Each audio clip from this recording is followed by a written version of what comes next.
So, andito ako ngayon sa Baclaran sa may Tuding Wholesale Market. So, kung pupunta kayo dito, malapit lang po ito sa simbahan ng Baclaran. So, tanong-tanong na lang kayo kung saan banda ito or kaya mag-tricycle na lang po kayo. Pero malapit lang kasi nilakad ko lang siya.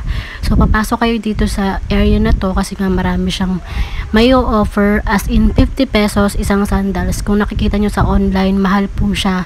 Pero dito, makukuha nyo lang pala siya ng 50 pesos. Kaya napakadaming bumibili, karton talaga nakita ko.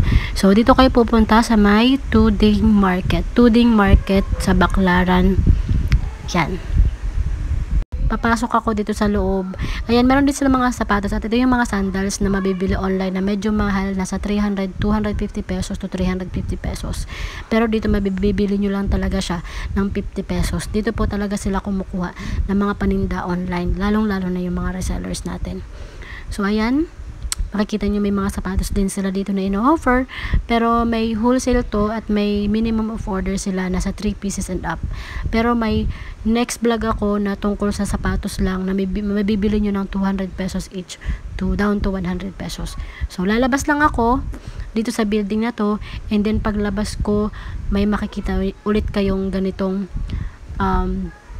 market. So paglabas nyo, ito yung sasabihin kong 50 pesos each na isang sandals. Maririnig nyo mismo doon sa pupuntahan ko. So andito ako ngayon sa Julie's Footwear Wholesaler Marikina Made.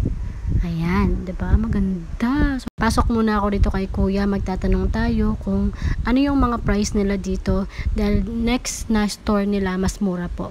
So, dito muna tayo kay kuya. Ito yung mga nakikita natin online na mabibili natin ng 150 and above. Pero dito kasi mabibili ng 110 po yung kamataas kay kuya. And then 60 pesos po. Pero may per box kayo? Yung box, naka-box ang gusto mo? Halimbawa. Wala kaming box na gano'n, plastic lang. Mga pero ganito. each of the items magkano? Mga katulad nito, magkano? Ganyan po, 110. 110 pesos lang? Sa online kasi ang mahal eh. Oo, online po yun eh. Ito kasi yung ano mura dito. Binabayaran pa. Yung mga charge pa yun. Pero dito 110 pesos. Lahat to na items or iba't ibang price. Depende po. Ito, mga tahi, 110. Yung mga ganito, may mga pako, 95 lang. Okay. So, 95 pesos lang daw dito. And then, 110 pesos yung dito sa tahi. mga pero nakatahi. Pero dito sa mga naka-nails, mga pako, 95 pesos lang. Ang mura. So, kung kukuha kayo dito na kay kuya. So, ito yung mga ibang items nila. Yung mga nakasabit dito is 50 pesos talaga siya. And then sa mga hindi nakasabit, nasa 95 pesos yung pinakamababa. Pero yung mga liliw made, yan yung mga strap na yan, yung may mga flowers na yan, umaabot siya sa online ng 100 plus, pero dito sa kanila 50 pesos lang po. So sobrang mura. Kaya very thankful dahil nakita ko tong store na to, na market na to, para naman ma-share ko sa inyo. At kung sakaling gusto nyo magnegosyo, dito talaga kayo pupunta dahil napakamura po ng paninda nila. 50 pesos and above. Ay, grabe no? 50 pesos lang po talaga siya. Depende sa quality or depende sa design ng mga slippers. Ito, mga 50 pesos to, no? Kung nakikita nyo, diba sa online, nasa 100 plus to. Pero dito sa kanila, 50 pesos lang po yung mga sandals na yan. Yung mga 2 strap, 1 strap, yan, 50 pesos yan yung mga tinuturo ko po. Promise guys, 50 pesos lang po siya. Ayan, diba, bongga. 50 pesos lang po yung mga nakasabit na yan. Pero depende yan.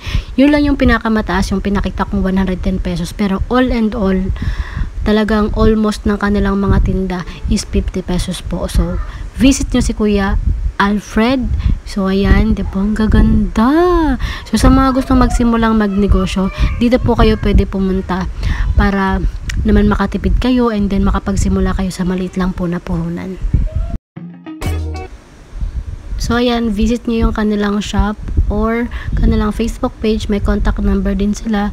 Marikina Made po lahat ng paninda nila. Julie's Footwear Wholesale. So, dito naman ako sa kabilang store na makikita nyo din kapag lumabas kayo sa store ni Kuya Alfred.